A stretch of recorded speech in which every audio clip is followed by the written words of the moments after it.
नमस्कार, स्वागत है आपका कैरियर प्लस कोचिंग के ऑनलाइन प्लेटफॉर्म पे। आज हम लोग भारतीय संविधान की जो चैप्टर वाइज एमसीक्यू सीरीज चल रही है उसका अगला चैप्टर संघीय मंत्रिपरिषद के कुछ इंपॉर्टेंट एमसीक्यू देखेंगे। वीडियो शुरू करने के पहले चैनल को सब्सक्राइब और वीडियो को लाइक अवश्य किया करें, जिससे ज़्यादा से ज़्यादा लोगों तक यह कंटेंट पहुँच सके। तो चलिए शुरुआत करते हैं, देखते हैं आज का पहला क्वेश्चन। पहला क्वेश्चन कह रहा है, यथार्थ में कार्यपालिका की समस्त सत्ता निम्न में से किसमें निहित होती है? मंत्रिपरिषद में, मंत्रिमंडल में, प्रधानमंत्री में, इनमें से सभी। तो यथार्थ में जो होती है, अनुच्छेद 74 के 1 में बताया गया है कि राष्ट्रपति को उसके कार्यों का संचालन करने के लिए एक मंत्रिपरिषद की आवश्यकता होगी, जिसका प्रमुख प्रधानमंत्री होगा। तो विकल्प कौन सा सही हो जाएगा? ए विकल्प, मंत्रिपरिषद।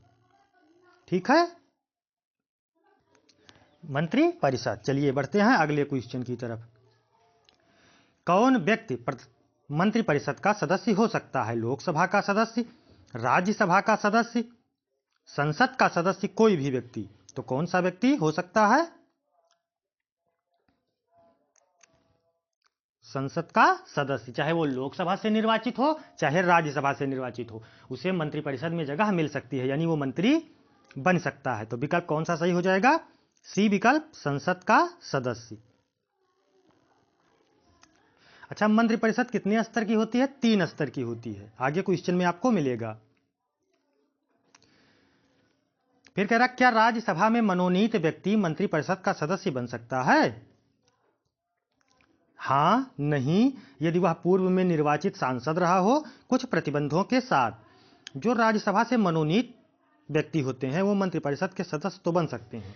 ठीक है, 12 सदस्यों को राष्ट्रपति द्वारा मनोनीत किया जाता है राज्यसभा में, वो भी मंत्रिपरिषद के सदस्य बन सकते हैं, यानी मंत्री बन सकते हैं। विकल्प कौन सा सही हो जाएगा? हाँ, ए विकल्प, वो भी मंत्रिपरिषद के सदस्य बन सकते हैं।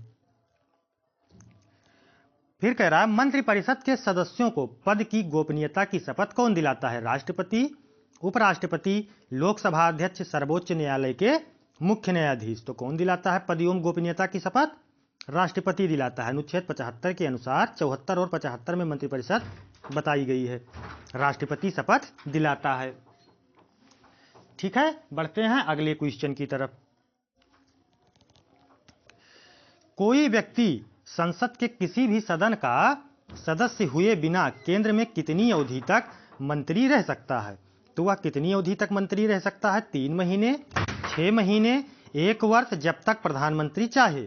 तो कोई भी व्यक्ति किसी भी मंत्री पद पर तब रह सकता है 6 महीने तक, उसके बाद उसको उस सदन के सदस्य का निर्वाचन लेना पड़ेगा। ठीक है, तो कितने दिनों तक वो रह सकता है मंत्री? 6 महीने तक। इसके बाद उसे लोकसभा या राज्यसभा दोनों में से किसी सदन से निर्वाचित होना पड़ेगा। तो विकल्प कौन सा सही हो जाएगा? बी विकल्प, 6 महीने। मंत्रिपरिषद में शामिल होते हैं राष्ट्रपति, उपराष्ट्रपति, प्रधानमंत्री एवं अन्य मंत्री, राष्ट्रपति, प्रधानमंत्री एवं अन्य मंत्री, उपराष्ट्रपति, प्रधानमंत्री एवं अन्य मंत्री, प्रधानमंत्री एवं अन्य मंत्री। तो मंत्रिपरिषद में कितने कौन कौन शामिल होते हैं? प्रधानमंत्री एवं अन्य मंत्री। अनुच्छेद 74 में बताया गया है कि राष्ट्रपति अपने कार्यों के संचालन के लिए एक मंत्रिपरिषद का गठन करेगा, जिसका प्रमुख प्रधानमंत्री होगा। तो कौन कौन होते हैं उसमें? प्रधानमंत्री एवं अन्य मंत्री। विकल्प कौन सा सही हो जाएगा? डी विकल्प। बढ़ते हैं अगले क्वेश्चन की तरफ। मंत्रिपरिषद में मंत्रियों की संख्या होती है, मंत्रिमंडल के समान होती है, मंत्रिमंडल से कम होती है, मंत्रिमंडल से अधिक होती है, इनमें से कोई नहीं। तो मंत्रिमंडल से अधिक होती है। मंत्रिपरिषद एक बहुत बड़ा निकाय है, मंत्रिमंडल एक छोटा निकाय है। ठीक है, मंत्रिमंडल में लगभग मान के चलिए आप 60 से 70 मंत्री मंत्रिपरिषद में होते हैं। भारतीय मंत्रिपरिषद में 60 से 70 मंत्री होते हैं। अच्छा, ये उत्तरदायी किसके प्रति, मंत्रिपरिषद उत्तरदायी किसके प्रति होती है? लोकसभा के प्रति होती है, जबकि इसके मंत्री भले राज्यसभा से हों लेकिन ये उत्तरदायी लोकसभा के प्रति होगी। तो विकल्प कौन सा सही हो जाएगा? मंत्रिमंडल से अधिक होती है, क्योंकि इसमें 60 से 70 मंत्री होते हैं और मंत्रिमंडल में कम होते हैं। चलिए बढ़ते हैं अगले क्वेश्चन की तरफ। मंत्रिपरिषद में कितने स्तर के मंत्री होते हैं? अभी आपको बताए थे 1, 2, 3, 4। तो 3 स्तर के मंत्री होते हैं। कौन कौन से 3 स्तर के मंत्री होते हैं? कैबिनेट मंत्री होते हैं, ये तो आप लोग सुने होंगे। फिर राज्य मंत्री होते हैं, ये भी सुने होंगे, और एक उप मंत्री होते हैं। ठीक, एक कैबिनेट स्तर के मंत्री और एक राज्य मंत्री स्वतंत्र प्रभार सुना होगा, और एक उप मंत्री होते हैं राज्य मंत्री। ठीक है, तो विकल्प कितने प्रकार के मंत्री होते हैं? 3 प्रकार के। विकल्प कौन सा सही हो जाएगा? सी विकल्प। मंत्रिपरिषद में निम्न में कौन शामिल नहीं रहता है? कैबिनेट मंत्री, राज्य मंत्री, उप मंत्री, संसदीय सचिव। तो अभी बताए मंत्री कितने प्रकार के होते हैं? 3 प्रकार के। कैबिनेट मंत्री, राज्य मंत्री, उप मंत्री, ये तीनों इसमें शामिल होते हैं, लेकिन जो संसदीय सचिव होता है ये मंत्रिपरिषद का भाग नहीं होता है। तो विकल्प कौन सा सही हो जाएगा? डी विकल्प, संसदीय सचिव। चलिए बढ़ते हैं अगले क्वेश्चन की तरफ। मंत्रिपरिषद में वरीयता की दृष्टि से मंत्रियों का सही क्रम है, यानी सबसे बड़ा मंत्रालय कौन, सबसे बड़े मंत्री का पद कौन सा है, उसके बाद तो कौन सा सही हो जाएगा? तीनों सीरियल से ही बताए हैं आपको, कैबिनेट मंत्री, राज्य मंत्री, फिर उप मंत्री। विकल्प 1 सही हो जाएगा। चलिए बढ़ते हैं अगले क्वेश्चन की तरफ। मंत्रिपरिषद व्यक्तिगत रूप से उत्तरदायी होता है राष्ट्रपति के प्रति, प्रधानमंत्री के प्रति, लोकसभा अध्यक्ष के प्रति, संसद के प्रति। तो मंत्रिपरिषद किसके प्रति? लोकसभा के प्रति उत्तरदायी होती है, लेकिन लोकसभा का सर्वेसर्वा अध्यक्ष कौन होता है? राष्ट्रपति, क्योंकि राष्ट्रपति की सलाह के लिए ही तो मंत्रिपरिषद गठित की जाती है। तो यदि विकल्प में लोकसभा होता तो लोकसभा मारते नहीं है, तो राष्ट्रपति मारेंगे हम लोग, राष्ट्रपति के प्रति ये उत्तरदायी होती है। विकल्प कौन सा सही हो जाएगा? ए विकल्प। चलिए बढ़ते हैं अगले क्वेश्चन की तरफ। संघीय मंत्रिपरिषद के मंत्री उत्तरदायी होते हैं प्रधानमंत्री के प्रति, राष्ट्रपति के प्रति, संसद के प्रति, केवल लोकसभा के प्रति। तो इसमें लोकसभा है ऑप्शन में, तो हम लोग लोकसभा मारेंगे, केवल लोकसभा के प्रति। चलिए बढ़ते हैं अगले क्वेश्चन की तरफ।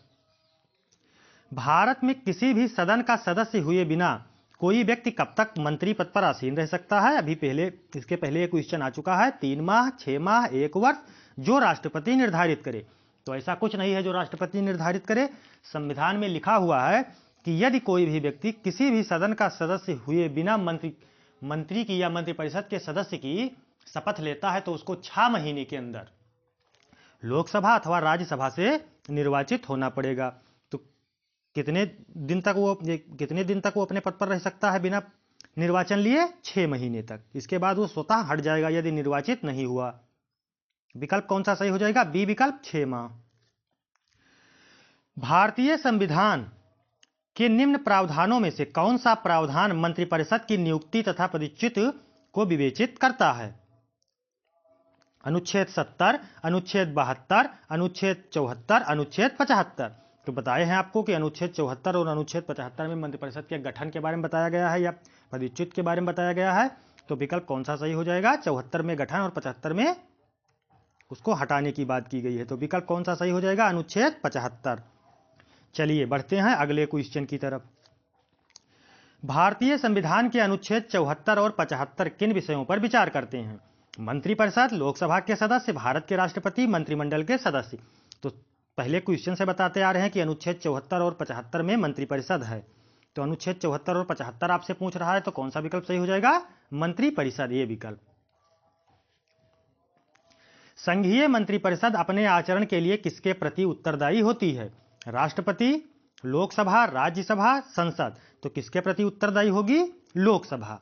विकल्प कौन सा सही हो जाएगा? लोकसभा ऑप्शन में नहीं दिया है, तो राष्ट्रपति, उपराष्ट्रपति, राज्यसभा और संसद। तो फिर राष्ट्रपति के प्रति। ठीक है, यदि लोकसभा विकल्प में होता तो लोकसभा विकल्प में ना होने के कारण ये राष्ट्रपति सही हो जाएगा। चलिए बढ़ते हैं अगले क्वेश्चन की तरफ। भारत के मंत्रिपरिषद अधिकतर सदस्य लिए जाते हैं। भारत में जो मंत्रिपरिषद में सदस्य होते हैं वो अधिकतर लिए जाते हैं। किससे लिए जाते हैं? लोकसभा से, राज्यसभा से, नौकरशाही से, अंतर्राज्यीय परिषद से। तो सबसे ज्यादा किससे लिए जाते हैं? लोकसभा से। विकल्प कौन सा सही हो जाएगा? ए विकल्प। मंत्रिमंडल का गठन कौन करता है? मंत्रिपरिषद, सिर्फ केंद्रीय मंत्रीगण, केंद्रीय तथा राज्य मंत्रीगण, सभी मंत्री। तो ये आपसे क्या पूछ रहा है? मंत्रिमंडल पूछ रहा है। तो मंत्रिमंडल में सभी केंद्रीय मंत्रीगण मिलकर एक मंत्रिमंडल का गठन करते हैं। विकल्प कौन सा सही हो जाएगा? बी विकल्प, सिर्फ केंद्रीय मंत्रीगण। ठीक है, मंत्रिमंडल जो है, मंत्रिपरिषद बड़ा निकाय है, मंत्रिमंडल एक छोटा निकाय है। ठीक है, इसमें प्रधानमंत्री और कैबिनेट मंत्री ही सदस्य होते हैं। जो मंत्रिमंडल होता है इसमें प्रधानमंत्री और कैबिनेट स्तर के जो मंत्री होते हैं वही सदस्य होते हैं। जबकि मंत्रिपरिषद में प्रधानमंत्री, कैबिनेट मंत्री, राज्य मंत्री और उप मंत्री सभी सदस्य होते हैं। ये करीब 60-70 लोगों का एक संगठन होता है। तो विकल्प कौन सा सही हो जाएगा? बी विकल्प, सिर्फ केंद्रीय मंत्री गण। केंद्र सरकार में राज्य मंत्री की क्या स्थिति है? वह राज्यपाल द्वारा नामांकित होता है, वह राज्य मंत्रिमंडल द्वारा नामांकित व्यक्ति होता है, वह राज्य सरकार के हितों की देखभाल करता है, वह केंद्र सरकार का ऐसा मंत्री होता है जो कि मंत्रिमंडल का सदस्य नहीं होता है। तो राज्य मंत्री मंत्रिमंडल का सदस्य नहीं होता है। मंत्रिमंडल में केवल प्रधानमंत्री और कैबिनेट मंत्री होते हैं, लेकिन मंत्रिपरिषद का सदस्य वह होता है। तो विकल्प कौन सा सही हो जाएगा? डी विकल्प, वह केंद्र सरकार का ऐसा मंत्री होता है जो कि मंत्रिमंडल का सदस्य नहीं होता है। फिर है, स्वतंत्रता के पश्चात मंत्रिपरिषद के खिलाफ पहला अविश्वास प्रस्ताव कब लाया गया था? तो पहला अविश्वास प्रस्ताव कब लाया गया था? पंडित जवाहरलाल नेहरू की सरकार में 1963 में। ये जब प्रधानमंत्री पढ़ा रहे थे तब ये क्वेश्चन आया था कि पहला अविश्वास प्रस्ताव 1963 में पंडित जवाहरलाल नेहरू प्रधानमंत्री थे, कांग्रेस की सरकार थी, जेबी कृपलानी द्वारा लाया गया था। ठीक है। इस प्रस्ताव के पक्ष में 47 वोट तथा इसके विरोध में, इसके विपक्ष में 347 वोट पड़े थे।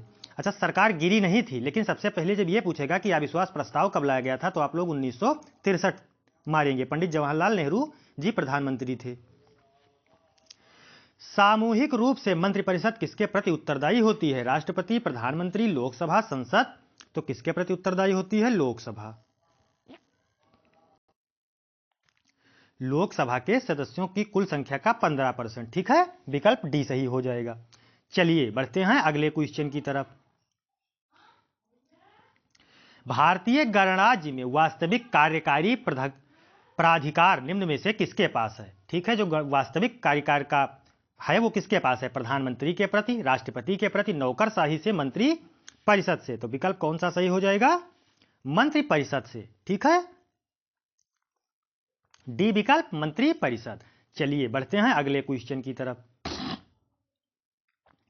जो व्यक्ति सांसद ना हो क्या उसे मंत्री नियुक्त किया जा सकता है? नहीं, हाँ। हाँ, यदि संसद उस व्यक्ति को अनुमोदन कर दे। हाँ, उस पर 6 महीने के भीतर संसद सदस्य बनना होगा। तो कौन सा विकल्प सही हो जाएगा? उसे मंत्री तो आप बना सकते हैं, लेकिन 6 महीने के भीतर उसे संसद के दोनों सदनों में से किसी एक का सदस्य होना पड़ेगा। ये ध्यान रखिएगा। तो विकल्प कौन सा सही हो जाएगा? डी विकल्प। चलिए बढ़ते हैं अगले क्वेश्चन की तरफ। संसदीय तंत्र में वास्तविक कार्यपालिका कौन है? कार्यपालिका का वास्तविक सदस्य मतलब मुखिया कौन है? राज्य का मुखिया, मंत्रिपरिषद के सदस्य बारी बारी से, विधान परिषद, न्यायपालिका। तो कौन है? मंत्रिपरिषद के सदस्य, यानी मंत्रिपरिषद जो है ये वास्तविक कार्यपालिका का प्रमुख है। तो विकल्प कौन सा सही हो जाएगा? बी विकल्प। चलिए बढ़ते हैं अगले क्वेश्चन की तरफ। स्वतंत्र भारत की प्रथम मंत्रिपरिषद में प्रधानमंत्री सहित कुल कितने सदस्य थे? 21, 29, 36, 43। तो जब पहली बार सरकार बनी थी 15 अगस्त 1947 को, जब देश आजाद हुआ, तो जवाहरलाल नेहरू जी के नेतृत्व में एक सरकार गठित की गई थी, अस्थायी सरकार, जिसमें 36 मंत्री थे। विकल्प कौन सा सही हो जाएगा? डी विकल्प। आपसे यह बहुत पूछता है कि इस मंत्रालय को किसने देखा, इस मंत्रालय को किसने देखा, तो उसके कुछ क्वेश्चन लिए हैं हमने। चलिए देखते हैं अगले क्वेश्चन की तरफ बढ़ते हैं। स्वतंत्र भारत की प्रथम मंत्रिपरिषद में शामिल एकमात्र महिला मंत्री कौन थी?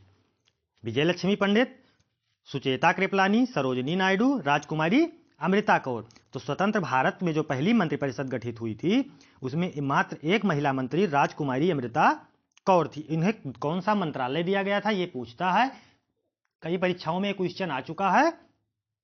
तो राजकुमारी अमृता कौर को स्वास्थ्य मंत्रालय दिया गया था। ठीक है, एकमात्र महिला थी जिन्हें स्वास्थ्य मंत्रालय दिया गया था। 36 मंत्री शपथ लिए थे। स्वतंत्र भारत के प्रथम मंत्रिमंडल में शिक्षा मंत्री कौन थे?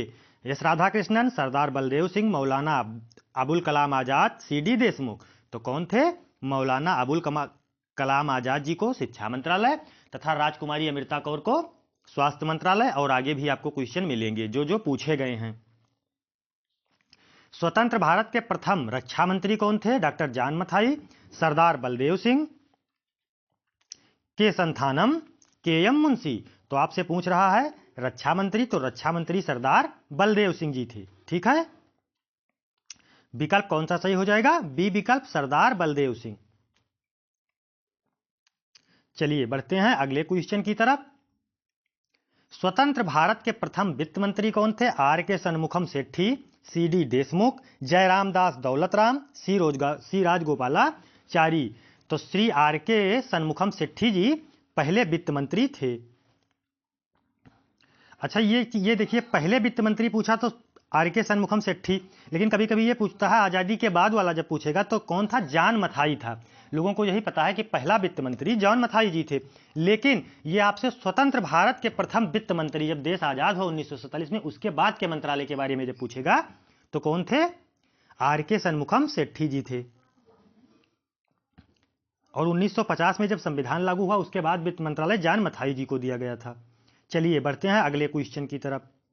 भारत में स्वतंत्रता के पश्चात प्रथम मंत्रिमंडल का कानून मंत्री कौन था?